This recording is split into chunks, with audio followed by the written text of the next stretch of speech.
Hello and welcome to the Micro Tactics series, looking at the intricate details, strategies, and emerging trends from the highest level of the game. Brought to you by Elite Football Tactics. This video focuses on the defensive conversions into a backline of 6.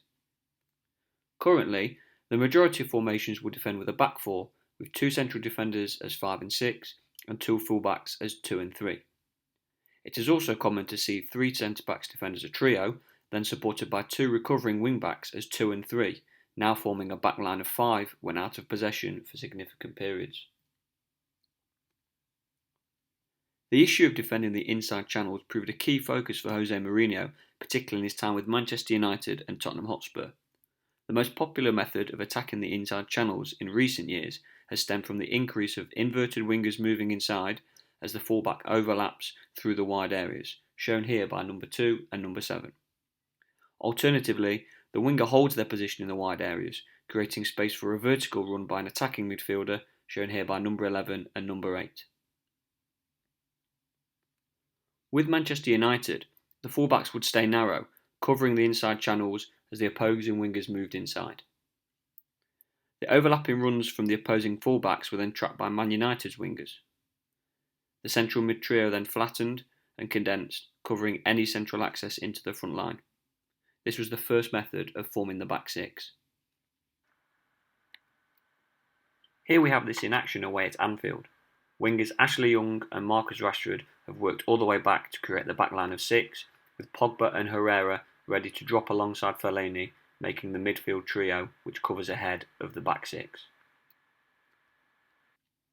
When deeper, this back line of 6 is very difficult to break down, with a low block covering all 3 ways in which an opponent can attack. The depth of the block as a whole covers any attempted play over, with the goalkeeper also available to sweep in behind.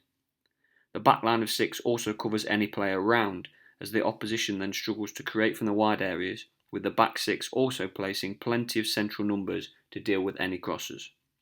Finally, the compactness of the 6 and midfield trio ahead covers any attempted play through as the final method of attacking creation. However, the aim for teams which defend with a low block is to create through counter-attacking moments from deep. By luring the oppositions forward, spaces are created to break into, particularly through the wide areas. Yet stereotypically, the best and most effective counter-attacking players are the centre forwards and wide players.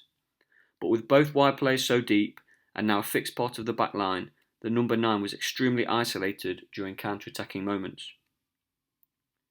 As possession changed hands, the bulk of the counter-attacking progress was created by the double pivot. Players in which most teams, possibly with the exception of Rice and Souček at West Ham United, aren't particularly effective at covering lots of ground with the ball and driving forward against recovering pressure. The wingers were so deep that it proved difficult for them to match the speed and distance of the breakaway. And as the opposing backline readjusted as they lost possession, there was danger of countering the counter and exploiting this eagerness of the wingers who were desperate to join the attack, thus potentially penetrating the back 6 low block. Mourinho maintained his back 6 low block ideas as he moved to Tottenham, but with a slight twist. As the ball worked into the wide areas, Mourinho's fullbacks would press out. Any subsequent gaps within the back line was then filled by the double pivot as an alternate method of creating the back 6.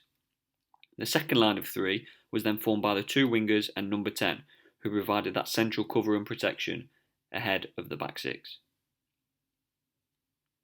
Here, this is in action at home to Manchester City, where Sissoko and Højbjerg as the double pivot have recovered into the back line, but now in between the fullbacks and centre-backs, as opposed to filling in around the outside of the fullbacks.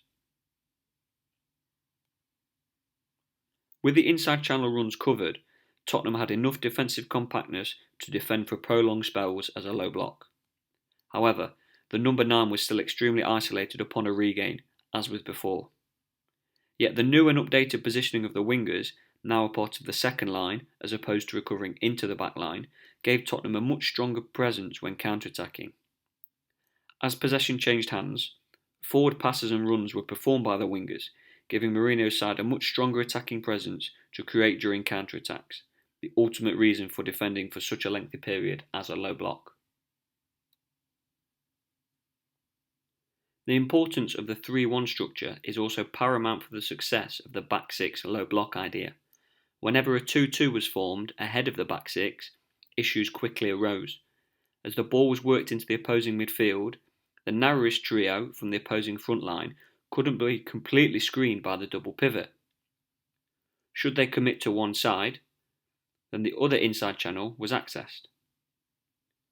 Whenever the opposing centre-forward dropped, dragging one of the centre-backs out of line, this also enabled runs across and beyond, penetrating straight through the middle of the back six low block.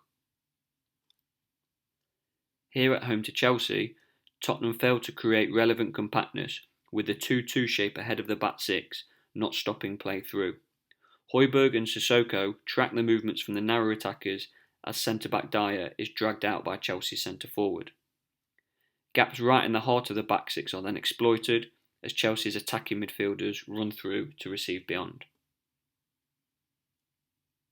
If you enjoyed this video, feel free to subscribe, like and share, and don't forget to comment future ideas for the channel. Please also check out the latest book from the channel titled Football in a Pandemic, focusing on various tactics and strategies used in the Premier League through the COVID-19 pandemic.